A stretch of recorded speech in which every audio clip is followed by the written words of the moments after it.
Are you looking to take your media strategy to the next level and make an impact with millions of customers? Walmart Connect harnesses the massive reach of America's #1 retailer. They can help you connect more meaningfully with Walmart's 139 million weekly online and in-store customers to find the right audience for your message. They use Walmart's proprietary customer purchase data to help you precisely target even niche audiences at scale. Visit walmartconnect.com today to see how they can help you find the customers you want at the scale you need. Hello, listeners. Today is Wednesday, April 3rd. Welcome to Behind the Numbers, Reimagining Retail, an eMarketer podcast made possible by Walmart Connect. This is the show where we talk about how retail collides with every part of our lives. I am your host, Sara Lebow. Today's episode topic is in-store retail media.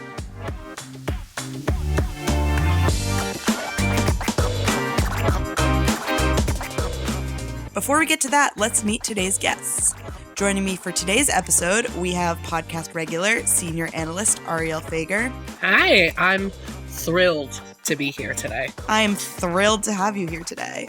Also with us today, making her debut on the podcast, is principal analyst Sara Marzano. Welcome to the pod, Sara. Hi, so excited to be here. Long-time listener, first-time podcaster. First-time podcaster? Yeah.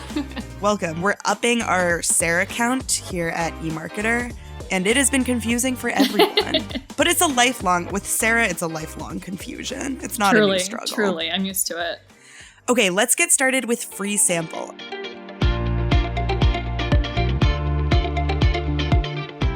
Our Did You Know segment, where I share a fun fact, tidbit, or question. I'm going open-ended question today. It was just Easter. We are currently in Ramadan, and Passover is on its way. What spring holiday-related brand just announced a rebrand? Do either of you know? It's connected to one of these holidays. Spring holiday-related brand. Commonly associated with one of these holidays. I do know this. It's Manischewitz. It's Manischewitz. I wasn't going to get that. Manischewitz, which to me is synonymous with matzah, gefilte fish, and sweet wine that tastes like a hangover, has rebranded. The rebrand looks honestly pretty similar. Like, it's orange instead of blue is kind of the vibe. I found out while researching this that Manischewitz wine is actually owned by a different company and has been since 2021. So it will not be part of the rebrand. Do you guys have spring seasonal foods that you favor? Arielle, you're a big Peeps person, right? No, I hate Peeps. How dare you? Probably because you feel the passion either way. What about you, Sara? You know, the candy has me thinking about the Reese's Easter shapes. I got a hold of some of the eggs recently, so big fan of those. I truly believe that the eggs have the correct ratio of peanut butter to chocolate. I think so too. Reese's correct. shape. That's correct. Yeah. It's an exciting time for Reese's lovers. For candy evolution? Yeah. All right. Now it's time for our next segment. Retell me this, retell me that. Where we discuss an interesting retail topic. Today's topic is in-store retail media.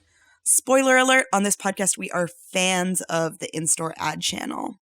But U.S. in-store retail media ad spend is only 0.6% of U.S. retail media ad spend. And while in-store is growing, we don't expect it will hit $1 billion before the end of our forecast period in 2027. So it's still lower than $1 billion across the U.S. right now. So Sara, our first question is for you. What is holding in-store retail media spend back? Yeah, so I think there's lots we could say on this topic. I think the two main things I want to highlight when we talk about in-store retail media in our forecast, we're really talking about digital forms of retailers advertising in stores. And a big piece of that is we're thinking about physical hardware and equipment. So digital signage, things like digitally enabled cooler screens, a lot of exciting stuff, but they're expensive. A lot of them don't naturally exist in physical stores today.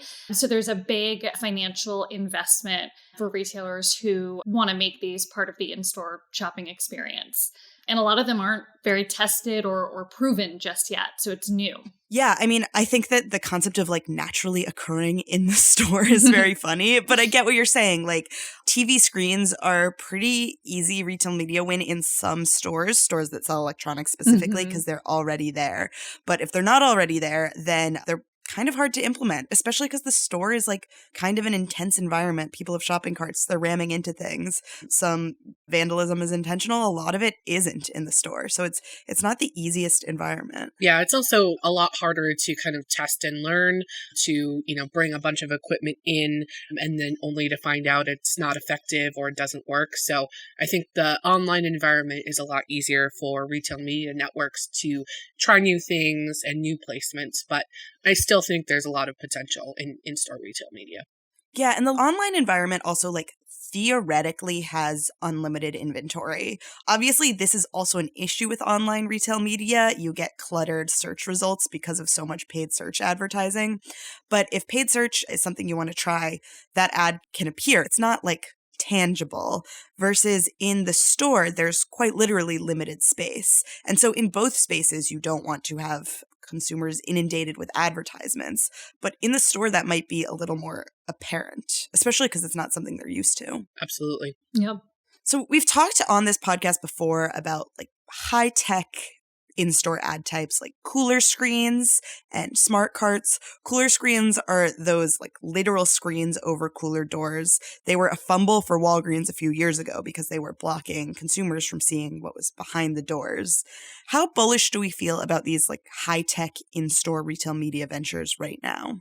I think it's kind of a gamble. I think if you have the right tech that makes consumers' lives easier, then I think, it's a win-win. But as we saw with cooler screens, anything that's hindering, customers from getting what they want or seeing what's available is gonna be a problem. And I know that, with carts, with tech, it can break down, it can, not work. So there's also that element which can introduce friction into the shopping experience. Yeah, I absolutely agree. I think something that is resoundingly true with retailers, whether it's online or in stores, really thinking through what you're sort of inserting into the path to purchase and making sure that the goal is really removing friction. And obviously, you want to balance things like product discovery and inspiration along that. But some of the sort of buzzy, really high tech ways that we can bring retail media into physical spaces, I think are likely to be or sort of at risk of being the most disruptive to the customer's experience. And I think you also have to think about, do you want to put something in front of the customer that they don't know how to use, right? Yeah. And the amount of friction that can introduce into a shopping experience. Yeah, I mean, how often do you get a shopping cart that has like a broken wheel that you can't really use? The worst. If that is happening on like a screen on the shopping cart level, it can be a problem. Like, I want to be clear, I don't think any of us are saying that we don't think any of these will ever happen or like high-tech solutions will ever happen. But yeah, stores really need to be thoughtful about where they're investing. Absolutely.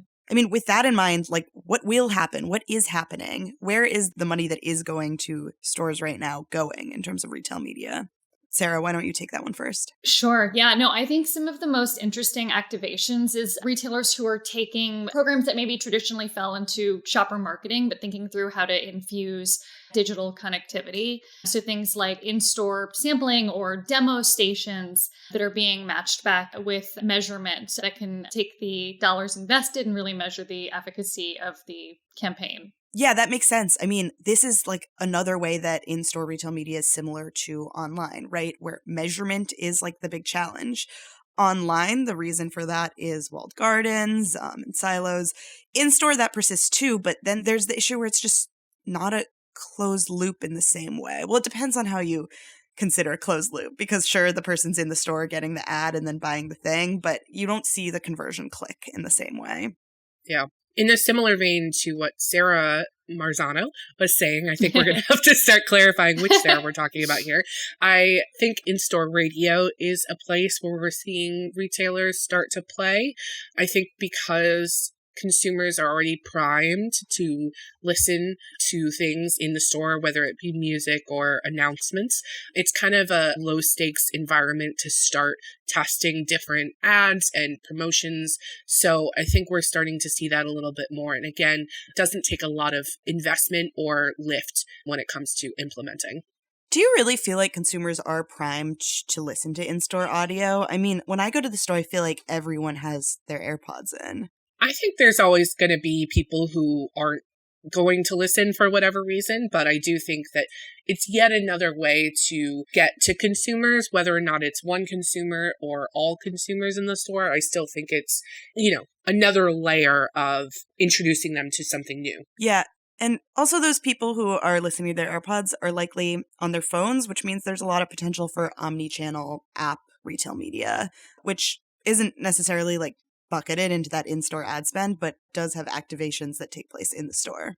Yeah, I think the note on in-store audio, I agree with everything Arielle said. And in terms of it being a lower lift, most brick and mortar retailers already have audio systems that they're playing either advertisements or music on. And I think what'll be really sort of interesting is to look at how retailers layer the presence of that type of marketing message with other marketing that's happening in the store. Like, I think that'll be key in terms of if we think about how aware shoppers are of those messages that they're hearing in an audio format, if you could reinforce that using screens or using a mobile app push or using a sampling station and layering some of those activations together to see the behavior that it inspires. So you walk into Target, you have the Peeps end cap display, you get the Peeps audio, you get the Peeps sample, and by the end, Arielle is sold on buying Peeps. You're coming around. Remains to be seen. But it does feel like almost like a return to basics. Like the things that will educate shoppers, help shoppers, are the things that will work the best. And also the things where you already have the hardware to do it. So in-store audio, like we said, TVs in stores that already have them. And then I think there's like much to be said for like end cap displays and things like that aren't going away anytime soon. Although the money that goes to them might be shifting around from shopper marketing toward retail media. And that comes with its own set of complications. I think it'll be interesting to see how retailers take advantage of the fact that customers are really used to using their phones and their mobile apps while they shop in store. And so in that sense, the customer is sort of providing the technology themselves, right? And so how do you leverage that channel to bring the messaging to the customer in store? Yeah, Target's retail media lead, Sarah Travis, also named Sarah, once said at something I was at that like 85% of people in Target are on their phone. And that goes up with Gen Z. So yeah, I definitely think that omnichannel apps specifically are a huge opportunity. Absolutely. And a huge opportunity to collect data on consumers, which is the name of the game in retail media. Okay, that's all we have time for in the first half. So now it's time for pop-up rankings, where we take a look at specific examples and we rank them. Today, Arielle, Sara, and I are going to share 3 in-store activations that get us excited about retail media. Arielle, you go first. Yeah, I am super excited for Ulta Beauty's smart vending machines. They are piloting them currently in 10 cities across the US. And essentially all people have to do if you're a rewards member, you just put in your phone or your email. If you're not a rewards member, you can join right at the machine and you can claim a free travel size beauty product every week, which I think is really interesting. So that's a great incentive to keep coming back in store to get new things. They're constantly kind of refreshing the assortment. And again, you get a little travel size and you like it, you're going to buy the full size. So it really is just kind of its own little ecosystem, which keeps people coming in, trying products. And for Ulta, it's driving rewards member signups and you're getting additional customer info on their preferences and, how often they're coming in store. So it's really a win-win all around. So the retail media opportunity here then is like, if I'm like Huda Beauty and I sell with Ulta, I might be gunning for a spot in that vending machine so that folks can sample my product. Absolutely. Yeah, it's a trial-based system, so it really helps people to try new brands. And if you're a new brand, you'd want to get in there. This to me is reminiscent of something that's worked great for Sephora, which is free sample size products on your birthday or during your birth month. Definitely gets you in Sephora during that month. And this gets rid of the friction of having to talk to someone. I think the challenge here is like the hardware and also people maybe taking advantage of it. The hardware of a vending machine, I mean, we have all experienced a vending machine. We've all kicked a vending machine in our lives. I would say a lot of childhood involves kicking a vending machine. So the vending machines have to actually work. People who work in your store become vending machine technicians. And then, of course, Ulta has a ton of young people in there. Okay, now I sound like I think young people are going to take advantage of the free sampling thing. But I mean, I don't know. I could see people really going overboard with trying products. Yeah, I mean, I think there's definitely that chance. But, as we were discussing earlier, this is kind of the hardware part of it is one of the challenges of retail media in store. So, for sure, there's definitely going to be some troubleshooting what works best. But, I think that to the extent of, having something that's like engaging and that people are definitely going to be using, I think that it's a really great opportunity. Yeah, I mean, I went into a Sephora last week. A bunch of the samples were like missing or broken. I still tried some of them on my hand. I still bought a product. I still got my birthday gift. So if it's working for Sephora, it'll probably work for Ulta. Sara, why don't you tell us your activation that gets you excited about in-store retail media? Yeah, I mean, I think it's coming off of the heels of Arielle's example. It's sampling and product discovery. So Walmart's demo stations and sampling that they've announced bringing into stores as part of their in-store retail media offerings. And it goes back to that sort of what's old is new again. So these aren't necessarily super technical activations that come with any hardware or infrastructure, but they're talking about using QR codes, whether that's recipe inspiration or letting customers add products that they discover via sampling to their cart via the QR code. And that being really the way to bring the digital connectivity piece into play. Yeah, it definitely sounds like a return to basics for me. In this way, it's really useful for shoppers. A point of tension could be brands having to spend money in places that they didn't necessarily think they would need to spend money. So like getting those spots. This is good for retailers because it means like more inventory, more ad spend. But for brands, it might kind of feel like a pay to play situation. Yeah, but that's kind of retail in general too, right? Yeah. It's all pay to play. So I can see maybe some brands bristling at it, but for some brands, that's an extra opportunity to get their product in front of people and, could be certainly worth paying for. For sure. Yeah, and I think what's so exciting about, and why it's on the top of everyone's mind, but in-store retail media is the vast audiences that a lot of the brick and mortar players have access to. So I think it'll really come down to when we're asking advertisers to spend more in new places, it's how does that pay off? How does the retailer really deliver on that incremental return on ad spend and prove out the efficacy of those advertising dollars? Well, that's a great point. It's something Arielle wrote about a few weeks ago. When you're talking about like a Walmart or even a smaller player than Walmart, you're talking about audiences that rival like CTV audiences, and they're audiences that are actively buying. So if you're thinking of the store as a media channel, which is the entire point of this conversation, then the shoppers as an audience is a really big engaged audience.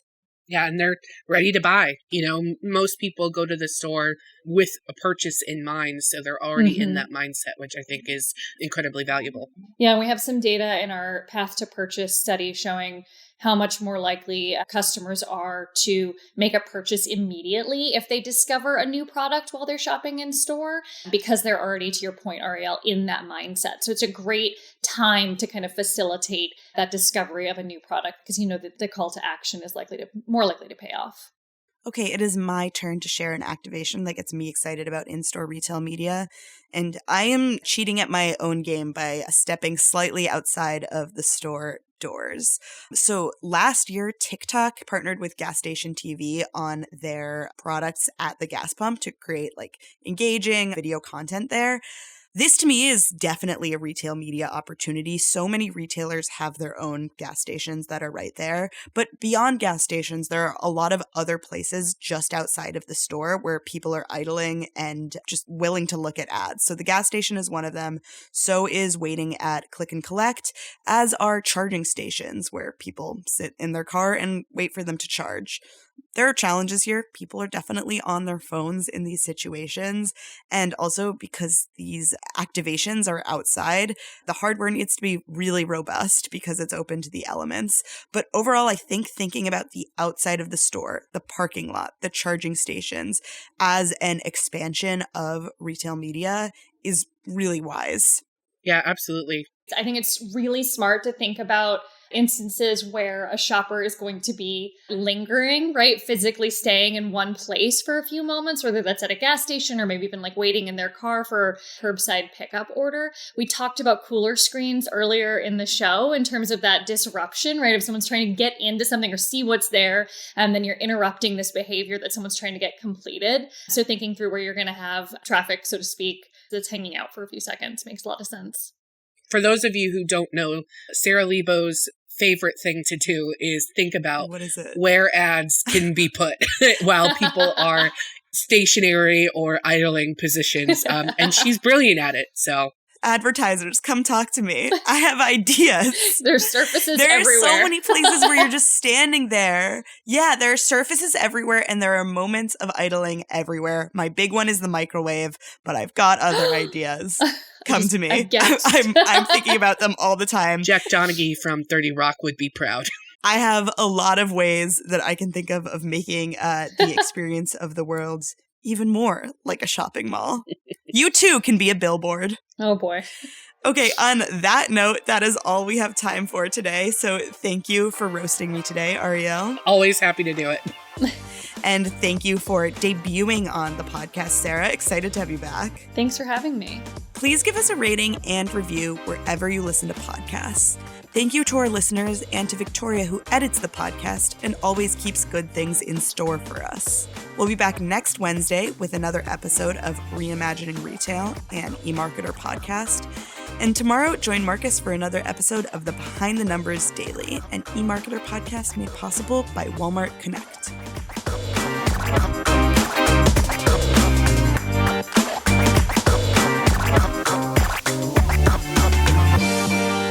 Join Insider Intelligence at the 2024 Commerce Next Growth Show on June 11th through 13th in the heart of commerce, New York City.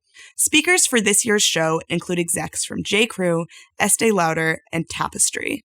Connect with us at the show while learning from over 150 industry-leading speakers across more than 60 sessions covering omnichannel marketing, consumer acquisition, loyalty, and more. Scaled retailers and brands get free admission. Go to commercenext.com/conference and use code INSIDER to register for your complimentary ticket today. We hope to see you there. Check out the link in the show notes to learn more.